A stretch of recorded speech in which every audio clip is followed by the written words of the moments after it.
शिकंजा ड्रामे की आने वाले एक साथ में अब रानी है जिसे फिज़ा की जीत देखे से भी देखी नहीं जा रही, क्योंकि वो नहीं चाहती थी कि फिज़ा अब अपनी प्लानिंग में कामयाब हो, क्योंकि फिज़ा शादी नहीं करना चाहती थी और उस घर से नहीं जाना चाहती थी।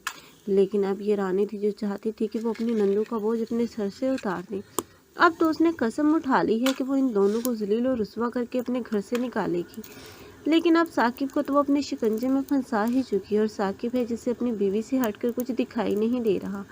लेकिन रानी जो कुछ भी कर रही है वो सब कुछ उसके बच्चे को और उसे बर्दाश्त करना पड़ेगा, क्योंकि वो इस दुनिया में आने से पहले ही चला जाएगा।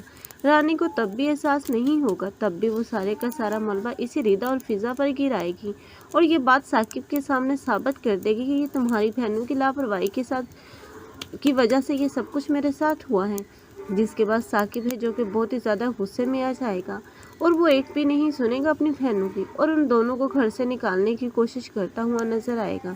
लेकिन वो कहाँ जाएंगी? आखिरकार यही रानी होगी जो कि अच्छा होने का नाटक करते हुए अब उन दोनों को घर में ही रहने की परमिशन देती हुई नजर आएगी, ताकि वो साकिब की नजरों में अच्छी रहे।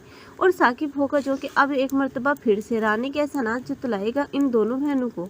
लेकिन अब फिज़ा है जिसकी बर्दाश्त की हद हो चुकी है, इसलिए वो चाहेगी कि वो ज़रूर से शादी कर ले। लेकिन रानी को जब पता चलेगा, क्योंकि रानी का बाप जो कि हर मामले में अब रानी का साथ दे रहा है, तब वो रानी से बोलेगा तुम इस लड़की को अपने रास्ते से ही हटा दो। और रानी होगी जो कि अपने बाप के साथ मिलकर इस फिज़ा का किडनैप करवा देगी, क्योंकि उसका बाप भी नहीं चाहता कि फिज़ा उसके घर की बहू बने।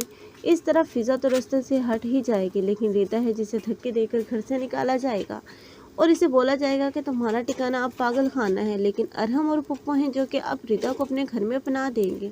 लेकिन ज़रूर जानता है कि जो कुछ भी फिज़ा के साथ और रिदा के साथ हुआ है वो उसी की बहन की एक प्लानिंग है, इसलिए वो इसी खोज में होगा, और आखिरकार वो तमाम सबूतों के साथ इस रानी को बेनकाब करेगा इस साकिब के सामने। आप लोगों को ये ड्रामा कैसा लग रहा है? कमेंट सेक्शन में अपनी कीमती राय के इज़हार लाज़मी करें। वीडियोज़ के लिए हमारे चैनल को लाजमी सब्सक्राइब कर लें। अगर आप लोगों को हमारी वीडियो अच्छी लगी हो तो वीडियो को लाइक करना मत भूलिएगा। अल्लाह हाफ़िज़।